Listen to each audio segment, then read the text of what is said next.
Jay Ellis, my guy, what's good? What's good, fellas? Oh, well, man, first of all, I want to talk about what's good, bro. You got some white ass teeth. How you do it? That's money, bro. That's money. I gotta get my teeth right too. Look, bro, there's levels to this. We definitely yellow Lakers with the teeth. We gotta get our teeth up, dog. Like something. We gotta do something. Your teeth about to be Trump. They that white? Man, your teeth are Republican, bro. Oh, get out of here, bro. You got white teeth, bro. We so stupid, dog. How you doing? Hey, that smile, though, that smile right there, I'm sure opens a lot of doors for you, bro. Closes a lot, too. A lot of them get shut in my face, too. They get slammed. You know what I'm saying? Nah, well, that's what we got to deal with when we're creatives, right? Yeah, man, all day, you know? You get used to being told no. You hear yes, and then you start feeling yourself, and then all of a sudden them no's humble you real quick. Yes, sir. Yes, sir. Yo, Black Box is an Amazon original. Congratulations. It's out now.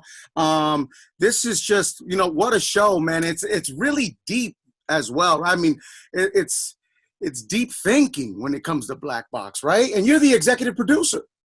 Yeah, man. I found the script like 2 years ago. Young black dude named Stephen Herman from Brooklyn wrote the script. Word for me, man, sounds like Jay-Z on the phone. It's the craziest thing you ever heard in your life. I read the script, fall in love with it, and just love what the characters were going through. You know what I mean? It was super complex.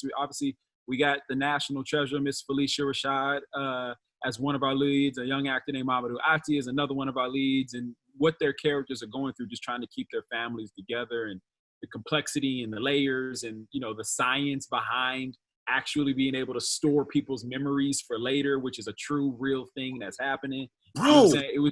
It was fun, man. We never get to see black and brown people in these spaces. We rarely get to see us in these spaces. We get scrubbed from the future. And so, getting to put this all together was amazing. Huh? Yeah, man. The feedback that you've been getting from viewers, from friends and family, how's that going?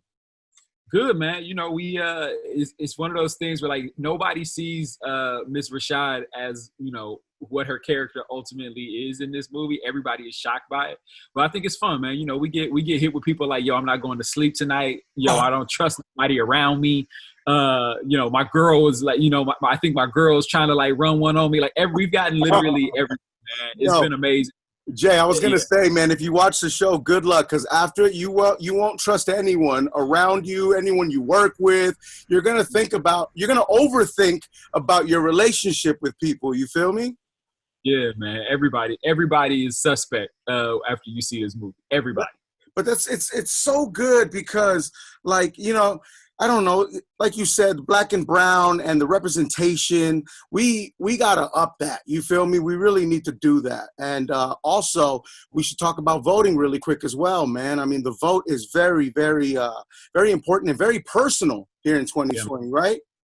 Yeah, man. I mean, I think, I'm sure everybody's like every single election cycle, we always like, yo, this is the most important one. Right. You got to go do it. But I think like seriously in the history of the world, this might be the most important election ever that we've seen for our schools, for criminal justice reform, for our people who are locked up in a way, all the way down to like, just straight up racism, hatred, and bigotry being, hidden behind politics. You know what I'm saying? And I think, now more than ever, our communities, we have to realize, specifically Black and Latinx communities, we watch, we spend, you know what I mean? We hold up workforces and we don't really use our voices, and we don't realize how powerful our dollars are and our voices are in this country. And this election is 100% one of those moments where we have to step up and use our voice and use our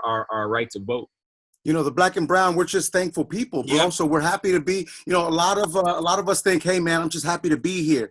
And which is great. And I think that's a humble spirit. You feel me? But enough of that. Let's take what we deserve, what we've earned. Yeah, bro. Absolutely. Now, Jay, do you plan on, working on more black and brown films or projects and bridging those gaps and more unity, on film? Man. Absolutely, man. I think one of the beautiful things is like we have a very similar struggle. And I think that like there's a lot more alike and a lot more connectivity than there are differences. You know what I mean? And I think we are both familial. We're proud of our culture, and we get up and go to work every single day. And a lot, like you said, like a lot of times we're just thankful. And I think, to be able to show us in different lights in this world, in this country, working together, being on screen together, I think, it's something that I absolutely love to do. I have projects in the TV space set up that are purely, Latinx driven, from the books to the writers, right? All of the above, the actors, everybody, you know what I'm saying? And then we got projects. I'm writing a script right now that is, a Black lead and a Latinx woman, a Latina, falling in love together in Mexico City. You know what I mean? So it's definitely about, figuring out how we, again, work together and tell stories together, and authentic, real, true stories that are ours. You know what I mean? That belong to us, bro. Seriously, that's the right word. Like, that's ours, As an executive producer, actor, great actor, brilliant actor, also the star of Insecure, bro. Who inspires you? Like, you're doing it all, player coach vibe, right? Who inspires you?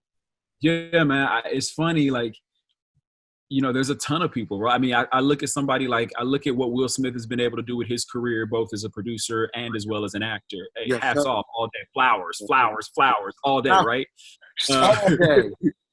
All day, bro. I look at Denzel and what he's been able to do, and then there's guys like, George Clooney and Brad Pitt, and women like, what Viola Davis is doing, what Kerry Washington is doing, what Eva Longoria is doing. There's so many amazing people who have taken their talents and their place, wherever they are in their life and their career.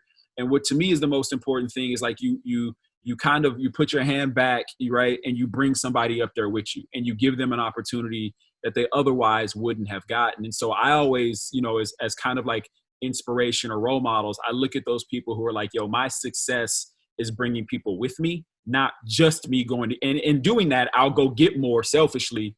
You know what I'm saying? But like, not just, it's all about me and all about my thing all the time. So that's where a lot of my inspirations lie, man. I look at somebody like Jason Bateman as a director and actor and a producer, right? Ron Howard. Taika, Ron Howard. Like, there's a lot of Jay Cruz. Jay Cruz. There's no movies. You give people jobs though, bro. You holding up few home movies that I've done that you can't see because it's just my wife and I, but that's it. You know what I'm saying? Okay, that's your good question, Jay. And I'm not even the star of that. Yeah. Quarantine lockdown, did it affect you like in a positive way or in a negative way? Creative wise, yeah. Yeah, man. I mean, I think in a positive way, man. Fortunately, you know what I'm saying? Like, I had spent, I think it was like 23 months or something like that, where I hadn't had more than 3 weeks off in front of a camera. And so by the time we got to March 13th, I was like, whoa, like, this is it's a break that I actually need in a lot of ways. I think mentally, physically, and I think also wanting to just develop more, write more, read more, watch more, support my friends creatively and what they're doing. And so I think for me, like, it's given me an opportunity to really kind of dig in and find the thing in the stories that I'm in love with and telling, for sure. Now, are you constantly like a comedian is always looking for the joke? Are you always looking for a storyline? It gets tough, bro. It's tough to just watch something and just watch. You know? Yeah. You sit there with notes, right? You drive yourself crazy. Like, my homies can't tell me nothing because it's gonna be on the radio. We gonna switch up the names, but you feel me? It's funny, man. You because everything is inspiration. I think one of the things I love, and one of the reasons I became an actor, is like, I love telling stories about people who look like me and what their existence is and what they go through every single day. And I watch people, like, I'm a big watcher. I love, like, if I was sitting in the studio with y'all, I literally would just be staring there, watching every single thing that you do, studying the behavior and the movement, whatever. And so for me, everything that I watch, everything that I read becomes work. Oh, could this be a TV show? Could this be a movie? Could this be a podcast? Like, is there some story element to it? You know what I mean? Especially when it shows you a slice of life and a piece of the world that you typically don't get to see. You know what I mean? Sure. And I think that's a gift, right? That is a gift to see inspiration and to chase it, right? But it also becomes work. Now that becomes work. So you're pretty much working every single second of your life, Jay. Yeah, bro. Even watching when Black Box came out, it's funny. we went to a drive-in. Amazon did a drive-in in like 6 or 7 cities around the country. And even watching it at the drive-in, I was like, oh, we should cut that. We should maybe move this. We should, you know what, let me talk to the director about that. Can't even enjoy it. Watching a finished movie that we can't change it no more, bro. Yeah. I literally working. And it becomes hard sometimes to watch stuff. I'll tell you what's been the go-to thing right now, that pure escapism for me, is the Great British Bake Off. Really? I The British Bake Off? I don't bake. I have nothing to do with that show at all whatsoever. I only eat sweets when I'm crazy stressed out, or when I know I don't got to be butt naked on camera the next week. But it is something about that show where, like, I think for me, part of it is like, and this goes to, I could watch, you know, a reality show about mechanics all day. I could just, whatever it is where people are passionate about the thing that they do, and they do it for the love of it, not for the glory of it. And I think like that is a reason why I fell in love with that show. Is I don't have to be thinking about it and putting it all together, and I can watch people who are passionate about the thing. You know what I mean? Yeah, you're watching something or studying something that you don't necessarily know about, so there's a little less pressure there, right? Yeah, man. Jay, one more question before we head out. You brought up reading and books. One book you recommend to people to read on your way out? Top three. I'm gonna plug a couple things. First of all, Water Dancer, Ta-Nehisi Coates' book, brilliant. I'm gonna write these down. Water Dancer. Yeah, so that's yes, sir. So that's number one. Number two. Say it again. Is there audio on these books? We want to read. No, I want to hear it. No, that one to have audio. Yeah, that one will definitely have audio. I'm like that too. There's a few books that I have to listen to audio only. A second one, my homeboy has a book coming out in January that I actually think is gonna. I read an advanced copy of it. I think it's gonna be an amazing book. It's called Black Buck. This young cat, again, his name is Mateo from New York. He wrote this book, and it's a autobiographical,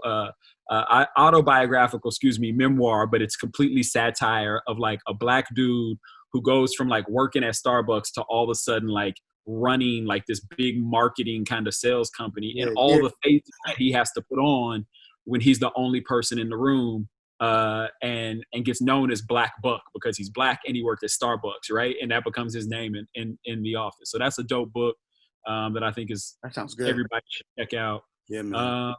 I'm trying to think what else, man. Is it like The Art of War? Is it The Secret? Is it what's the book that Garcia just gave us?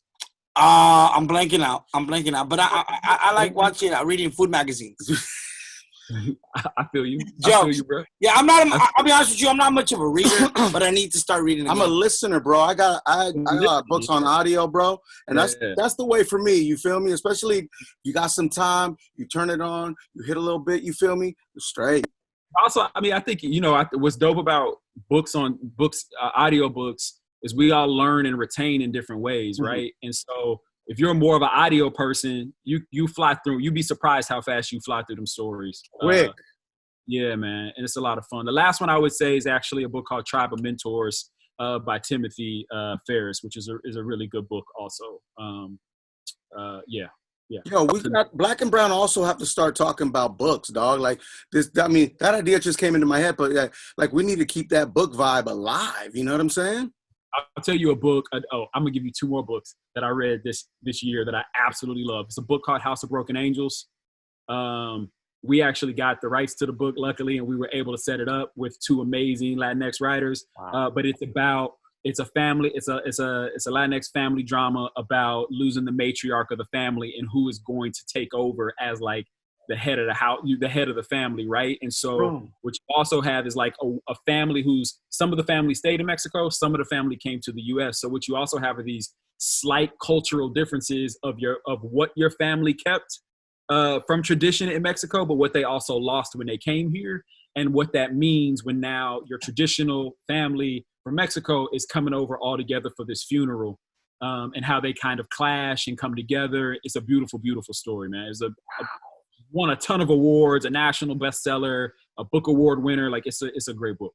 Oh, that's awesome, man. Yo, Jay Ellis, thank you, man. Executive producer of Black Box, Amazon got it right now. Star of Insecure, HBO. Congratulations on that as well, man. Yo, listen, we wish you a safe weekend. Wear a mask. Are you wearing a mask? Wearing a mask, bro, all day, every day. I don't leave the house without them. That's right. And I'm sure you already know who you're voting for, right? You don't have to say, but I'm sure you already know. Oh, bro, come on, man. Is it even a question? Is it even? Come on, man. Yeah. We been did that.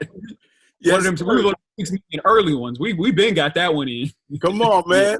Jay, man. We got to go vote. I appreciate y'all, man. I'm a big fan of the show. I listen nonstop, so I actually really appreciate y'all like making it not only your mission to entertain and give us great music and connect with the community, but also really just talking about the stuff that matters, especially voting right now, and how we end racism and prejudice in our Black and brown communities and really step up and have ownership in our own community. So I actually appreciate y'all for everything y'all do as well. Man, we appreciate that, Jay. Seriously, man. I'm going to follow you on the gram now, bro. Thank you, man. We got to tap in. We got to get tacos too, bro. Let's go, bro. For real. Like, on some homie shit, bro. Too easy. Let's do it. Fool. Take us to the dentist, bro. Yeah. Look. Peace out, fool. Later, dog.